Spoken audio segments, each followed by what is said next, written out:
እንደምን አደራችሁ? ደስ ብሎናል። ዛሬ አንዱ ምስክርነቴ ሐሙስ ዕለት ማታ የመሪዎች ስብሰባ ነበረ። እንዴት ነው ድምፅ ይሰማናል? እኔ ሆን አድርጊያለሁ። ጌታ ባርክ። አንድ ኦፍ የሚደረግ አለ አስር የልቃል ስፒከሩ እሱ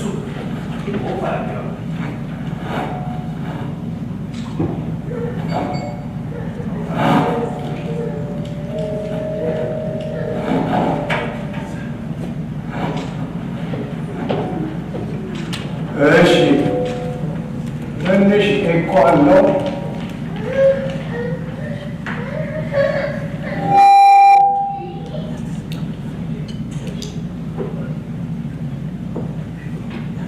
ትንሽ ቀነስ አድርጉ። እግዚአብሔር ባርካችሁ። ሐሙስ ዕለት በጌታ ፊት ነበርን መሪዎችና እኔ የዛ ዕለት በተደረገው ጸሎት ያደረግነው ነገር በሙሉ ትልቅ ፈውስ እንደተደረገ 100% እርግጠኛ ነው። ከዛ የባይብል ስተዲ ግሩፖቼ አንደኛ ቆሮንቶስን ጨርሰን ሁለተኛ ቆሮንቶስን እየተማር ለነሱ ለማስተማር ብዬ እኔ ደግሞ ባህል ውስጥ ገባሁ ሳላውቀው። እግዚአብሔር አንድ ትልቅ ጥማት ውስጥ የጨመረ በጌታ ስም ነው የምነግራችሁ። ከሁሉ ያጠናሁት ሐዋርያው ቅዱስ ጳውሎስን ያጠናሁት አስቀድሜ እነግራችኋለሁ። እና ሳጠናው እኔ ስብከት የጀመርኩት ገና ገብርኤል ቤተክርስቲያን እያለሁ የሃይ ስኩል ተማሪ ሆኜ ነው። መቼም ሐዋርያ ስራን ያልሰበከ ሰባኪ ሊኖራቸው እንደዚህ ግን ተጠምቼው በእውነት ነው የምነግራችሁ። ከዛስ እያልኩ ያነበው በቃ ውስጤ ምን ደረሰበት? እንዴት ሆነ? ይህንን መጽሐፍ አቅዳለን ያደርኩት እያለ ግን መንፈስ ቅዱስ ትልቅ ራብ ውስጥ የጨመረ ልክ አንድ ድሮ የፍቅር መጽሐፍ የምታነቡት በቃ እንደው ነፍሳችሁን ተሰጥቶ የምታነቡት እንደዛ ነው ያነበብኩት።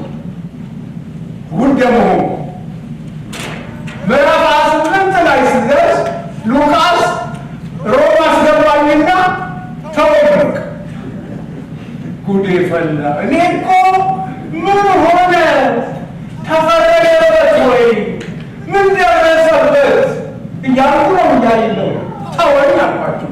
ገለጥ ሳረገው ሮሜ ይላል። አይ ጉዴ!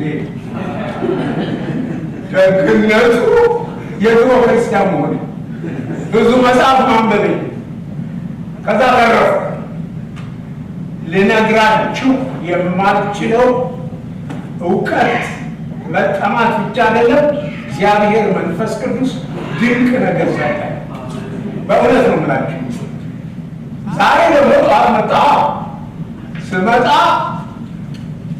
በጸሎት እግዚአብሔር እንትን ያደረጋቸው ሁለት ፓስተሮች ታዴ ቆሙና ነው እንጸልያለን እና አሉ እዛ ኮፊ ሾፕ ውስጥ። ይሄ ነገር እንዴት ነው? በእውነት ነው የምነግራችሁ። ለካ መንፈስ ቅዱስ ቀስቅሷቸዋል ጸልዩለት ተብሎ። ምክንያቱም ውስጥ ያለው እንዲወጣ መንፈስ ቅዱስ ፈልጓል። እሱ ብቻ አይደለም ደግሞ ሲጨምርልኝ ጌቾ መጣና በምን መዝሙር ይጀምራል? በቃ ሰዎች ባሉት ነገር ላይ ያለ ርዕሴን ወዲያው ቀጫም አይባ እግዚአብሔር ስም ይባረክ። መንፈስ ቅዱስ ጉዳይ ይህን ነው የምነግራችሁ። ማስታወቂያ አላበዛሁባችሁ፣ እርግጠኛ ነኝ። ርዕሱን አሳያችሁና ርዕሱ ደግሞ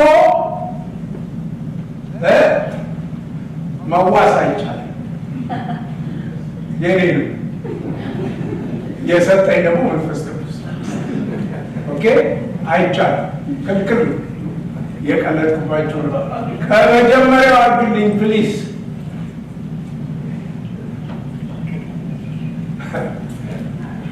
ይሄንን አነብና እጸልያለሁ። ለእኔ የተመረጠ ዕቃ ነው ይላል። እግዚአብሔር ይመስገን። ለእኔ የተመረጠ ዕቃ ነው። እንዲህ ሲለኝ አቺ ነገር አላታ አንድ የሚቀጥለውን ላንብና አብረን እንጸልያለን። ጌታም ይህ በአሕዛብም በነገሥታትም በእስራኤል ልጆች ፊት ስሜን ይሸከም ዘንድ ለእኔ የተመረጠ ዕቃ ነውና ሂድ፣ ስለ ስሜ ስንት መከራ ሊቀበል እንዲያስፈልገው እኔ ያመለክተውን አለሁና አለው። እግዚአብሔር አምላካችን አንተ ድንቅ አምላክ ነህ። በዚህች ማለዳ እኔ ባሪያ ከነዚህ ወገኖቼ ጋር ይሄንን የከበረ ቃል ልንማር፣ ልናጠና፣ ልንነጋገር ስንዘጋጅ ጌታ ሆይ ይሄ ለእኔ የከበረ ዕቃ ነው ያልከውን ሰው አስተዋውቀን። ሕይወታችን ተጠምታ ታድምጠው። ጌታ ሆይ ዕቃዬ ነው እንዳልክ በዕቃ ስትገለገል ማየት እንጀምራለን። ጌታ ሆይ መንፈሳችን እግዚአብሔር አምላክ ሆይ ከዚህ ነገር ጋር ይዘጋጅ። ማስተማር ትችላለህ። ብዙ ተስፋ የቆረጥንባቸው ነገሮች አሉ። በዚህ ሰው ሕይወት ውስጥ ለእኔ የከበረ ዕቃ ነው እንዳልክ እኛም ደግሞ በአንተ ፊት የከበርን ዕቃዎች እንሁን። ጌታ ጠላት በብዙ በኩል ያጎሳቆለን በቃ የተባለበት ጉዳያችን ላይ አንተ ተገለጥበት። ጌታ አምላካችን ወይ አንተ ብቻ ተናገረን። ራሳችንን አዘጋጅተን ለአንተ እንሰጣለን። በጌታ በኢየሱስ ክርስቶስ አሜን።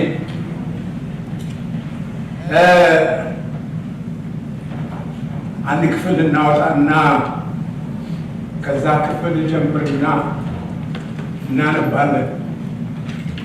ይሄ የተመረጠ ቃል ባይኛው ገብቷችኋል ማን እንደሆነ?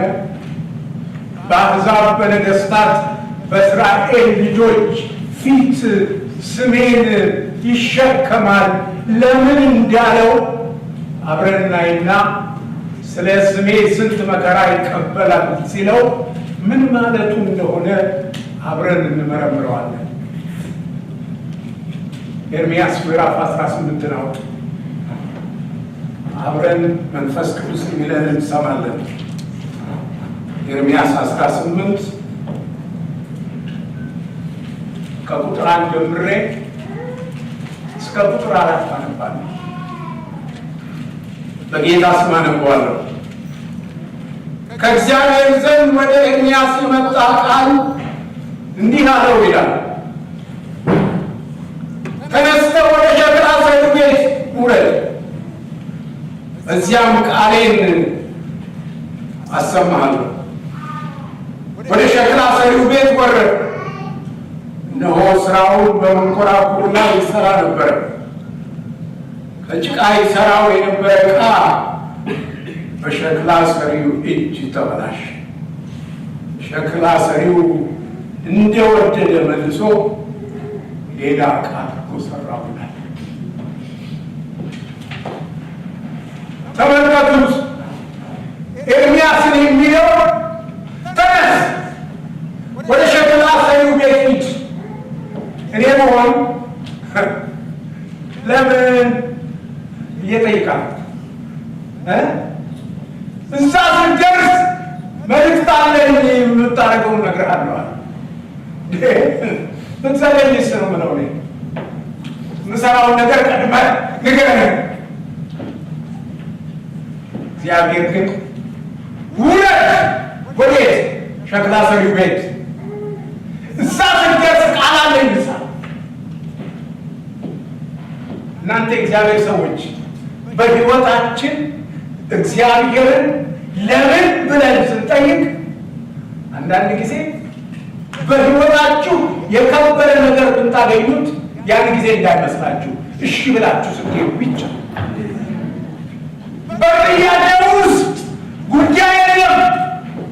ጥያቄው መልካም ሊሆን ይችላል፣ ጥሩ ሊሆን ይችላል። በመታዘዝ ግን እግዚአብሔር መልስ አይሰጥም። ሁለት እዛ ስትደርስ ነው የሚለው ተነስተህ ቃል እንዲሁም አለው ተነስተህ ወደ ሸክላ ሰሪው ቤት ውረድ፣ በዚያ ቃሌን አሰማሃለሁ። እግዚአብሔር ይመስገን ዛሬ የሸክላ ሰሪው ፊት አለን። ቃሉን ሊያሰማን ጌታ ተዘጋጅቷል። ከዛስ ወደ ሸክላው ሰሪው ቤት ወረድኩ፣ እነሆ ሥራውን በመንኮራኩሩ ላይ ያዞር ይሠራ ነበር አለ። ዓለም እየተሽከረከረች ነው። አንተ ዓለም እየተሽከረከረች እያለች የሸክላ ሰሪ ከላይ ቁጭ ብሎ ያያል። እጁ ላይ ሸክላ አለ። የተሰበረውን ያያል፣ ያማረውን ያያል፣ ገና መልካሙን ሥራውን ያያል። እዛ ላይ ያለ በመንኮራኩሩ ላይ ያለ ከጭቃ የሰራው ዕቃው ተበላሸበት። ተበላሸ ይላል። በሸክላ ሰሪው እጅ በእጁ ላይ ተበላሸ። ስንቴን የተበላሸው ስንቴ እናንተ እጁ ላይ ተበላሸ። ስንቴ ሕይወታችን፣ ትዳራችን፣ ልጆቻችን፣ ኢኮኖሚያችን፣ ጤንነቶቻችን ስንቴ በሸክላ ሰሪው እጅ ተበላሹ። እሱ ብቻ ተበላሸ። ሸክላ ሰሪው እንደወደደ እኔ እንደወደድኩ አይደለም፣ አንቺ አንተ እንደወደድክ አይደለም። ሸክላ ሰሪው እንደወደደ እንደገና ይሠራው ጀመረ። እያሽከረከረው ነው፣ የጨፍለረው ንቃው ነው የሚፈልግ። ተበላሽቶበታል። ስንጠቅጠቅ ያለ ቦታ አለ፣ የጎደለ ነገር አለ፣ የከሸፈ ነገር አለ፣ የተበላሸ ነገር አለ። ሸክላ ሰሪው ግን ተጸምቋል። በፍጹም ተጸምቋል። ከላይ ያለ የእግዚአብሔር አምላካችን ማን ነው? በላይ የሚኖር በሰማይና በምድር የተዋረዱትን የሚያይ። ስለዚህ ይሄ ሸክላ ሰሪ ሲሰራው ይፈልግ። እግዚአብሔር ይመስገን። እሱ ብቻ አይደለም። የሚገርመው ነገር ይሄ ሸክላ ሰሪ ከሚሰራው ንቃቃት ውስጥ ያለው ሰው አሁን የማስተዋወቃችሁ ሰው ስለ ራሱ ይላል። ተመልከቱት። የሐዋርያት ሥራ ምዕራፍ 23 ከቁጥር 1 እስከ 3 እናንተ ወንድሞች አባቶች፣ አሁን ለእናንተ ነገሬን ስገልጥ ስሙኛል። በዕብራይስጥ ቋንቋ ሲናገር በሰሙ ጊዜ ከፊት ይልቅ ዝም አሉ። እሱም እኔ ከኪልቅያ በምትሆን በጠርሴስ የተወለድኩ በዚያች ከተማ በገማልያል እግር አጠገብ ያደግኩ በአባቶች ሕግ ጠንቅቄ የተማርኩ ዛሬውንም እናንተ ሁሉ እንድትሆኑ ለእግዚአብሔር ቀናተኛ የሆንኩ አይሁዳዊ ሰው ነኝ። ስለ እኔ እንገራችሁ። እኔ እንዲህ አይነት ሰው ነበር። ነገር ግን እግዚአብሔር ይችላል። ሸክላው ተሰነጠቀ። በጎልማስነቴ ያደረኩትን ልንገራችኋለሁ። ሸክላ ሰሪው እጅግ ገባ። ሳላውቀው ፈልጎ ሸክላ ሰሪው እጅ ውስጥ አስገባ። ወዲቻ ያገኘኝ ቦታ ሸክላ ሰሪው እንደወደደ መልሶ ሌላ አድርጎ ሊሰራኝ ያሽከረክረኝ ጀመረ። እሱ ብቻ አይደለም። በእስራኤል ቤት ሆይ ኤልያስ ልክ ሸክላ ሰሪ ቤት ሲደርስ የእስራኤል ቤት ሆይ ይህ ሸክላ ሰሪ እንደሚሰራ በውኑ እኔ በእናንተ ዘንድ መስራት አይቻለኝምን? እነሆ ጭቃው በሸክላ ሰሪዎች እንዳለ እንዲሁ እናንተ በእኔ እጅ ናችሁ። እናንተ እኔን፣ አንተን፣ አንቺን፣ ሁላችንን እንደዚህ ናችሁ። ሸክላ ሰሪው እጅ ላይ ናችሁ። እሱ ብቻ አይደለም፣ ይሄ ሰውዬ ብቻ አይደለም፣ እናንተም ናችሁ። በከተማ ወደ ውጭ አውጥተው የሸክላ ሰሪ የተሰነቀጠበት ሰው እስጢፋኖስ ሲሞት የሐዋርያት ሥራ ምዕራፍ 7 ከቁጥር 58 እስከ 60 ብታዩት ከከተማ ወደ ውጭ አውጥተው ወገሩት። ምስክሮችም ልብሳቸውን ሳውል በሚሉት በአንድ ጎበዝ እግር አጠገብ አኖሩ። እስጢፋኖስም ጌታ ኢየሱስ ሆይ ነፍሴን ተቀበል ብሎ ሲጠራ ይወግሩት ነበረ።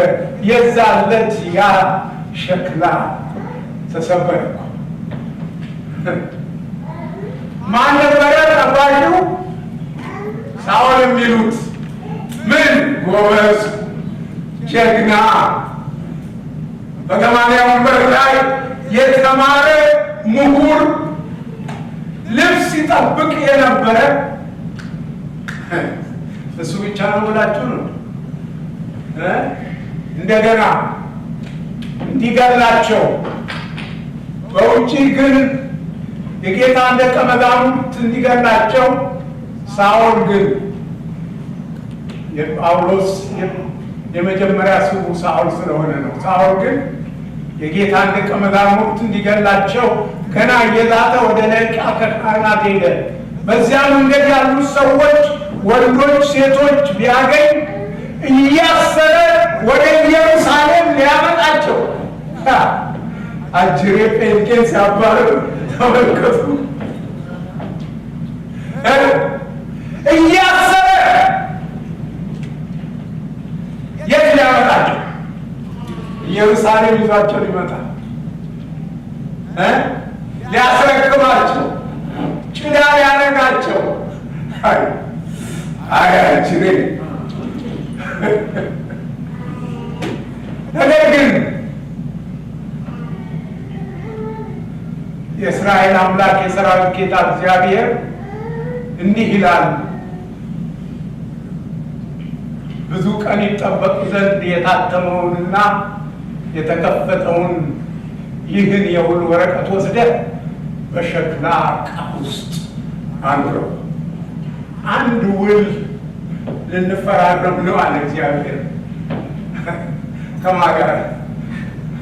ከዚህ ዕቃ ጋር፣ ከዚህ ከእግዚአብሔር ዕቃ ጋር፣ ከዚህ ጉልበታም ጋር፣ ከዚህ አንበሳ ጋር፣ ከዚህ ጦረኛ ጋር፣ ከዚህ የሃይማኖት መሪ ጋር፣ እንዴት ከሚያሳድድ ሰው ጋር ውለታ ልገባ ነው እኔ። የውለታ ወረቀት አለና ያንን የወረቀት ውለታ ወረቀት ወደፊት የሚነበብ ስላለ በሸክላ ውስጥ ወስደህ አኑረው። ወዳጅ ያነበዋል። በፊኒክስ አሪዞና ያነበዋል። እሱ ብቻ አይደለም፣ ጌታም ይህ በአሕዛብ በነገሥታት በእስራኤል ልጆች ፊት ስሜን ይሸከም ዘንድ ለእኔ የተመረጠው ዕቃ የሆነበትን የሐዋርያት ሥራ ምዕራፍ 9 አብረን እናውጣና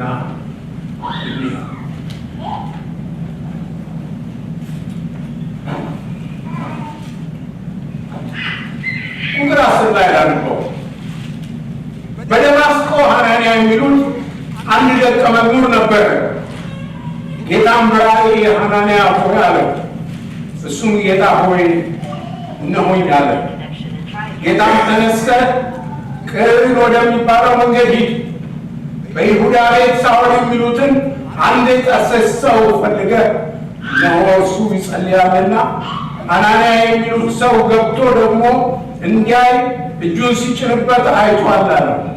ሐናንያ መልሶ ጌታ ሆይ በኢየሩሳሌም በቅዱሳንህ ላይ ስንት ክፉ እንዳደረገ ስለዚህ ሰው ከብዙዎች ሰምቻለሁ። በዚህ ስምህን የሚጠሩትን ሁሉ ለማሰር ከካህናት አለቆች ስልጣን አለው አለ። ጌታም ይህ በአሕዛብ በነገሥታት በእስራኤል ልጆች ፊት ስሜን ይሸከም ዘንድ እኔ የተመረጠ ዕቃ ነውና ደቀ መዛሙርትን ነውና ሂድ፣ ስለ ስሜ ስንት መከራ ሊቀበል እንደሚያስፈልገው እኔ ነግሬዋለሁ። አሳስብ መጣ። በደማስቆ መንገድ ላይ ሲሄድ አንድ ብርሃን ድንገት ተገለጠና መሬት ላይ ጣለ። አፈርና አፈር መለሰታል። ጣለው የሚለው ማ ብርሃን የጣለው ድንገት ብቅ አለ። ያ ብርሃን የሚሆነውን ያሳያል። ቆይ ለምትወጣው አዎ ንቃቃት።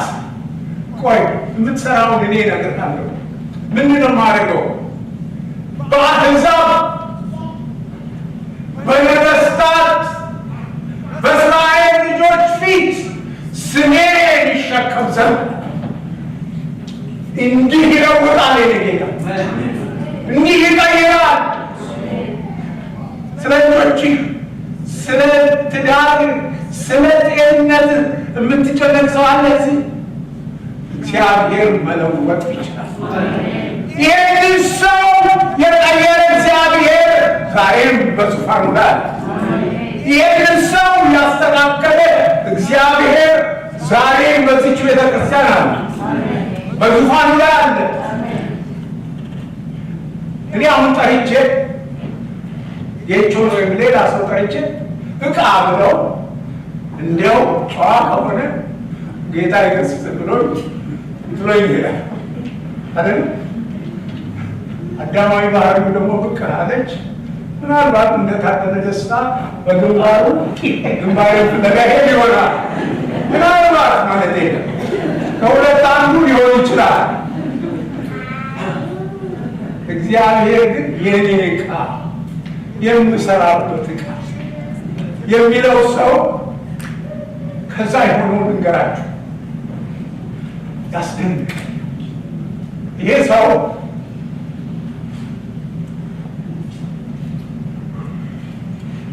ይቺ ነገር እንዴት ነው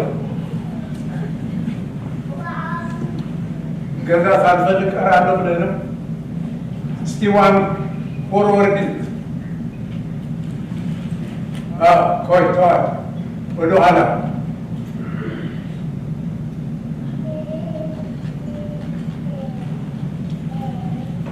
ላሳያችሁ። ይሄ ጣሊያን ሀገር ያለ ኮሎሲየም ነው። ጣሊያን ሀገር የሆነ ትንሽ ታሪክ ልንገራችሁ። በቅርብ እርግጠኛ ነኝ ዓለም በሙሉ የሚመለከተው አንድ ሹመት ነበር አይደል? ቦምቡን ወጣው እሳቸውን ለመተካት አንዴ ጥቁር ጭስ አንዴ ነጭ ጭስ ሲያጨሱብን ነበር። ነገር ግን አንድ ነገር ልንገራችሁ፣ ሊትራሊ በእግዚአብሔር ፊት አልዋሻችሁም። የአዲሱ ፖፕ ተመርጠው ሲጮሁ በጌታ ስም መሰክራለሁ፣ በእግዚአብሔር ፊት አልዋሽም። እዚህ ውስጥ ፊልም ተሰርቶ የነበረበትን ከአራዊቶች ጋር ቅዱሳን እየታገሉ ቅዱሳን የተረገዱበት የተጨፈጨፉበት ጩኸት ይሰማል። ሐዋርያው ቅዱስ ጳውሎስ ሮም ገባ። 2 ዓመት ከቆየ በኋላ እንደገና ተፈቶ ጥቂት ዞሮ ተመልሶ ታሪኩን ብታነቡት የሆነው ነገር ታስሮ ሮም ስትቃጠል ሮም እንደነደደች ክርስቲያኖችን ሳይሆኑ አይቀሩም ይህን ተንኮል የሰሩት ተብለው ተፈርዶባቸው ጳውሎስ ጴጥሮስ በስቅላት እንዲቀጣ ጳውሎስ አንገቱ ተቆርጦ እንዲሞት። ምክንያቱም ሮማዊ ዜግነት ስላለው ክብር ነው አንገት መቆረጥ። እንገራችሁ እቺ ትሬ ፎንታና ትባላለች። ጣሊያን ሀገር ነው ያለችው። ትሬ ፎንታና ጣሊያን የምታውቁ ኡኖ ዱዌ ትሬ ማለት 3 ማለት ነው። ፎንታና ማለት ፋውንተንስ፣ 3 ፋውንተንስ ናቸው ማለት ሐዋርያው ቅዱስ ጳውሎስ አንገቱ አስተኝተው ሲቆርጡት አንገቱ ተቀንጥሶ 1 2 3 ቦታ ሲያልፍ 3 ምንጭ መነጨ ይባላል። መጽሐፍ ላይ ሰፈረ። እሱ ብቻ አይደለም። ይሄ ትሬ ፎንታና ጉብኝት ማድረግ የምትችሉበት ቦታ ነው። ይሄ አለ። ጠበልም አለ ተብሎ ድሮ፣ አሁን ተዘግቷል። ኮንታሚኔትድ የሆነ ውሃ ስለሆነ ብዙ ሰዎች የሞቱበት ስለሆነ ተብሎ አሁን ጠበሉ አይሸጥም። ነገር ግን ስፍራ አለ፣ አውቶ አለ። ትሬ ፎንታና አሁንም አለ። ለምን አመጣኸው ብትሉ ይሄ ሰው ከክርስቶስ ኢየሱስ ኔክስት ዋጋ ከከፈለው ሰው አንዱ ነው። ይሄ የተመረጠ ዕቃ የከፈለው ዋጋ እጅግ በጣም ውብ የሆነ ዋጋ ነው። ወገኖቼ የዚህን ሰው ታሪክ ብቻ ልነግራችሁ አይደለም። ይሄ ሰው እንዲህ ይላል በኋላ ነገር ግን የኃይሉ ታላቅነት ከእግዚአብሔር እንጂ ከእኛ እንዳይሆን ይህ መዝገብ በሸክላ ዕቃ ውስጥ አለ። አይደለም ይሄ ዕቃ እኔና እናንተ ራሳችንን አይተን እናውቃለን። ተስፋ የሌለን የቆረጥን እግዚአብሔር አምላክ ይህንን ሰው በከበረ ሸክላ ውስጥ የሚያስቀምጠው እንዲህ ይላል። የሚገርመኝ ነገር ሁለተኛ ቆሮንቶስ ምዕራፍ 3 ላይ ያለ ነው። ወደ ውስጥ ለመግባት ከማስበው ክፍል አንዱ ይሄ ነው። ዛሬ ቴዎሎጂ ልታስተምረን ነው የምትሉኝ ጥቂት እሞክራለሁ። ጥቂት የምችለውን ያህል ታደለ ደስታ ብዙ ፎርጊቭ ያደርገኛል። ምክንያቱም እኔ እና እሱ ጥቂት ዲስካስ እናደርጋለን። እንደሱም ባልሆን የቴዎሎጂ እውቀቴን ጥቂት ማውጣት እሞክራለሁ። እግዚአብሔርም ያግዘኛል። ይህ እግዚአብሔር ሰው እንደገና ራሳችንን ልናመሰግን እንጀምራለን ይላል። ምዕራፍ 3 ላንብላችሁና እንደ ካፕቴን ረተው ጊዜ ይበቃል ወይ ብላችሁ ትንሽ አታስቡ። ተዘጋጅቻለሁ። ቃሉን ላንብላችሁ በሙሉ። ሁለተኛ ቆሮንቶስ ምዕራፍ 3 ከቁጥር 1 ጀምሬ ላንብላችሁ። እንደገና ራሳችንን ልናመሰግን እንጀምራለን ወይስ እንደ ሌሎች የማመስገኛ መልእክት ወደ እናንተ ወይስ ከእናንተ ያስፈልገን ይሆን? ሰዎች ሁሉ የሚያውቁት የሚያነቡት በልባችን የተጻፈ መልእክታችን እናንተ ናችሁ። እናንተ በሕያው እግዚአብሔር መንፈስ እንጂ በቀለም አይደለም፣ ሥጋ በሆነ በልብ ጽላት እንጂ በድንጋይ ጽላት ያልተጻፈ በእኛ የተገለገለ ክርስቶስ መልእክት እንደሆናችሁ የተገለጠ ነው። ለምን እንደተመረጠ አንብቡት፣ ተመልከቱት። እንደገና ራሳችንን ልናመሰግን አይደለም። የከፈለው ነገር ብዙ ነው። አንገቱን ሳይቀር ለሞት የሰጠ ሰው ነው። ነገር ግን እንደ ሌሎች ማመስገኛ መልእክት ወደ እናንተ ወይም ከእናንተ ክሬደንሻል ፈልጌ አይደለም የምጽፍላችሁ። ሰዎች ሁሉ የሚያውቁት የሚያነቡት በልባችን የተጻፈው መልእክታችን እናንተ ናችሁ። 3 ዓመት ከእናንተ ጋር ቆይቻለሁ። 3 ዓመት ክርስቶስ ኢየሱስን ሰብኬላችኋለሁ። ለእኔ ሰርቲፊኬቶች እናንተ ናችሁ። የኔ ክሬደንሻል እናንተ ናችሁ። ክርስቶስ ኢየሱስን ቁጭ ብዬ ነው ያስተማርኳችሁ። እሱ ብቻ ነው የሰበኩላችሁ። እነ ጴጥሮስ አንዳንዴ ወደዚህ ሲሉ ወደዛ ሲሉ የገላትያን መጽሐፍ ብታነቡት ገጽ ይላል። ሐዋርያው ቅዱስ ጳውሎስ ደፋር አገልጋይ፣ ድፍረቱ ግን የትዕቢት አይደለም። ይህን አረጋግጬ እነግራችኋለሁ። ነገር ግን በደማስቆ ከመጣ በኋላ በአረቢያ ዴዘርት ውስጥ ጌታ የከበረ ነገር ቁጭ አድርጎ አስተምሮታል። ይህንን ነው እናንተ 3 ዓመት ሙሉ በቆሮንቶስ ቤተክርስቲያን ውስጥ ሳስተምራችሁ የነበረው ነገር የኔ ሰርቲፊኬቶቼ እናንተ ናችሁ ብላችሁ በዚች ቤተክርስቲያን ለአገልጋዮች ሰርቲፊኬት እናንተ ናችሁ። ብዙ ሰዎች በሕይወታችሁ ኮንትሪቢዩት አድርገዋል። ብዙ ሰዎች አገልጋዮች ያላላችሁ እናንተ በያው በእግዚአብሔር መንፈስ እንጂ በቀለም አይደለም፣ ስጋ በሆነ በልብ ጽላት እንጂ በድንጋይ ጽላት ያልተጻፈ በእኛ የተገለገለ የክርስቶስ መልእክት እንደሆናችሁ የተገለጠ ነው። ትናንት በነበረው ድንጋይ ላይ በተጻፈው አይደለም፣ መንፈስ ቅዱስ በልባችሁ ላይ በተጻፈው በሕያው ቃል ነው የተገለገላችሁ ይላቸዋል። እሱ ብቻ አይደለም፣ በክርስቶስ በኩል ወደ እግዚአብሔር እንዲህ ያለ እምነት አለ። ብቃታችን ከእግዚአብሔር ነው እንጂ በገዛ እጃችን እንደሚሆን አንዳችን እንኳን ልናስብ ራሳችን የበቃን አይደለንም።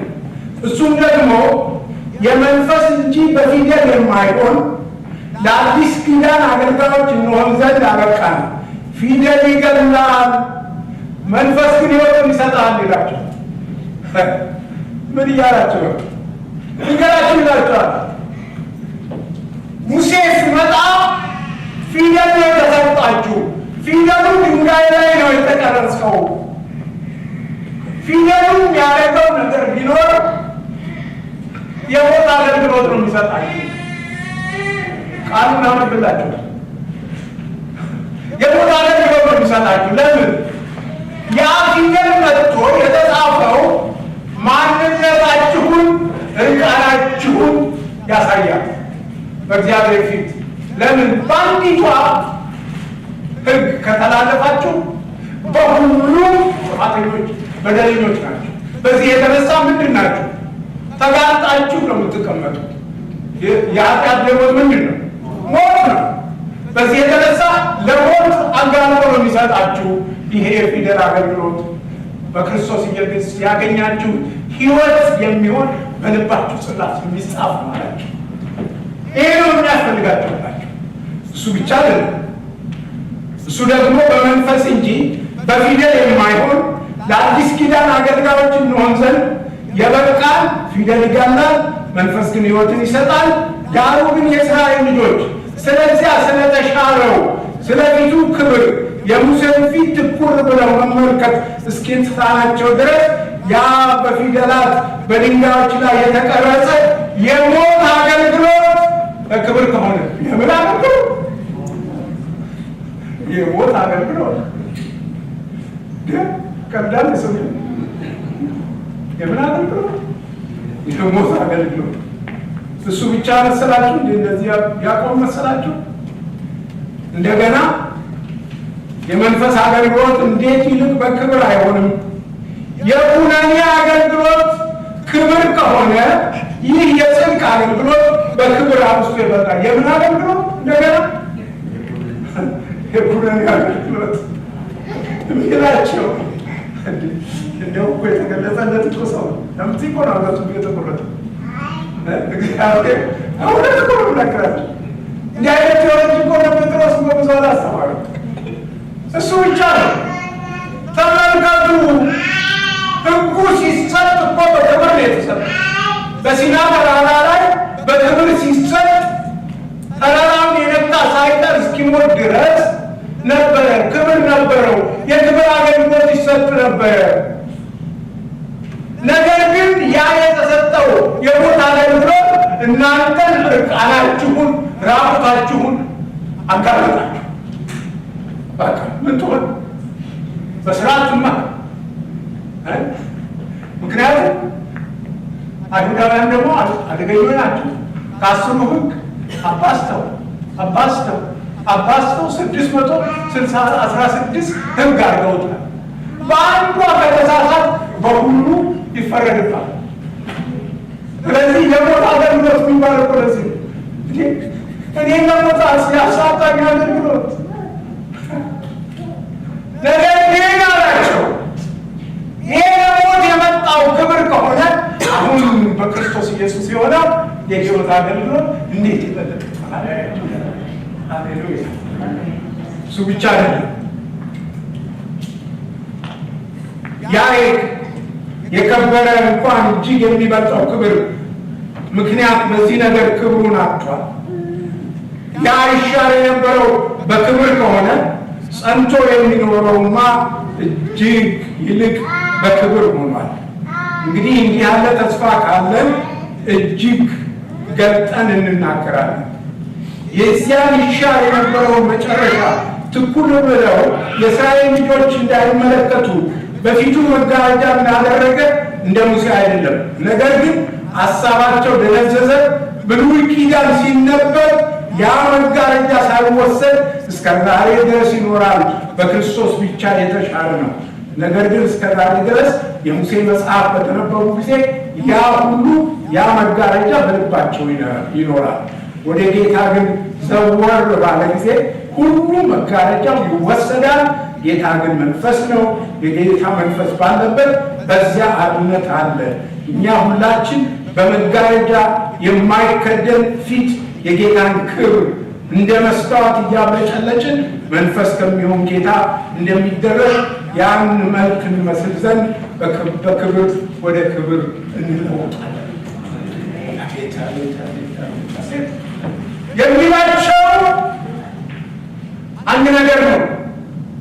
እሱም ተመልከቱ፣ ያ የሞት አገልግሎት ሙሴ ሲመጣ ፊቱ ይበራ እንደነበረ ያ ጥላ ነበረ። ጥላነቱ በምን ታውቃላችሁ?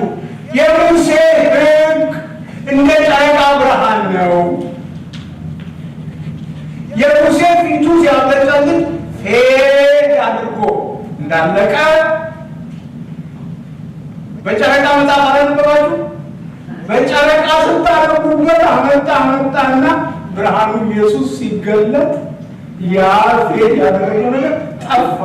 ይሄ በሕይወት ያለ በክርስቶስ ፀሐዩ ሲገለጥ ብርሃን ወጣ። አይቴዎሎጂ ይሄ ነው ሰው ይሄ ነው ያስታወቀ የሚፈልገው። ዛሬ ግን 1.4 ካቶሊክ ይናም እግዚአብሔር ድል ሰጥቶናል። ዴናና ቁጭ አድርጎ ይመግበናል። ሕይወቱን የከፈለ እግዚአብሔር ባሪያ፣ በመከራ ያለፈ የእግዚአብሔር ባሪያ። ስለ ሮልስ ሮይስ አይደለም፣ ስለ ሬድ ካርፔት አይደለም። ያ ሞት፣ መከራ፣ ስቃይ የተከፈለበትን ወንጌል የሚያወራው እግዚአብሔር ይመስገን። እሱ ደግሞ በመንፈስ እንጂ በፊደል የማይሆን በአዲስ ኪዳን አገልጋዮች እንሆን ዘንድ አበቃን።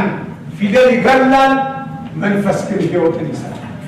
እኛ የአዲስ ኪዳን አገልጋዮች እንድንሆን አዘጋጀን። ደሳይ የዛ የጨለማ አገልግሎት አይደለም፣ የሞት አገልግሎት አይደለም፣ የብሉይ ኪዳን አገልግሎት አይደለም። ለአዲስ ኪዳን ነው የተዘጋጀ ነው። እሱም በእምነት ነው የሚገኘው። ክርስቶስ ኢየሱስ በመስቀል ላይ በከፈለው ዋጋ የሚገኝ ነው። የአንተ ስራ አይጨመርበትም፣ የአንተ ጽድቅ አይጨመርበትም። ጽድቅህ ኢየሱስ ክርስቶስ ብቻ ነው። አንተ ጽድቅ የመርገም ጨርቅ ነው። ፎቶው አራት በት አታሻሽሏት። መጽሐፉን ማን ነው የሚያነሳው? ጌታ መንፈስ ነው። የጌታ መንፈስ ባለበት በዚያ አርነት እግዚአብሔር ይመስገን። አንድ ነገር ልበላችሁ። የኩነኔ አገልግሎት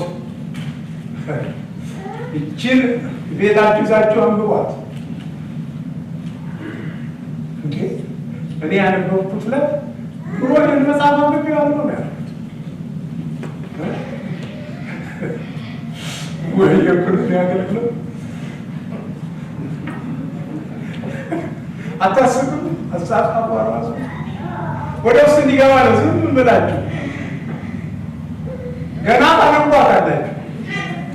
ገና ይሄን ሰው ለምን እንደመረጠው ታውቃላችሁ። ከሌሎቹ ሊገለገልበት ለአሕዛብ ምስክር እንዲሆን፣ ለነገሥታት ምስክር እንዲሆን፣ ለእስራኤል ልጆች ምስክር እንዲሆን የመረጥኩት ገንዘቤ እንዲህ በላችሁ ጌታ የሚታመንባችሁ ይሁንላችሁ። የሞት አገልግሎት የኩነኔ አገልግሎት ከዚህ ያወጣል። ዛሬ እዚህ ባቆም ይሻለኛል። ለበዚያ በአይነቶኝ የተማርኩት 40 ደቂቃ ብቻ አስተምር፣ ከዛ በኋላ ሰው ይተኛል። ስለዚህ እንዲዋጥ ከፈለግ በሰዓቱ አቁም ተብያለሁ። ፓስተር እዚህ ላይ ባቆም ይሻላል። ጌታ ይባርካችሁ። ና እባክህ ሌላ ቀን ቀጥላለሁ።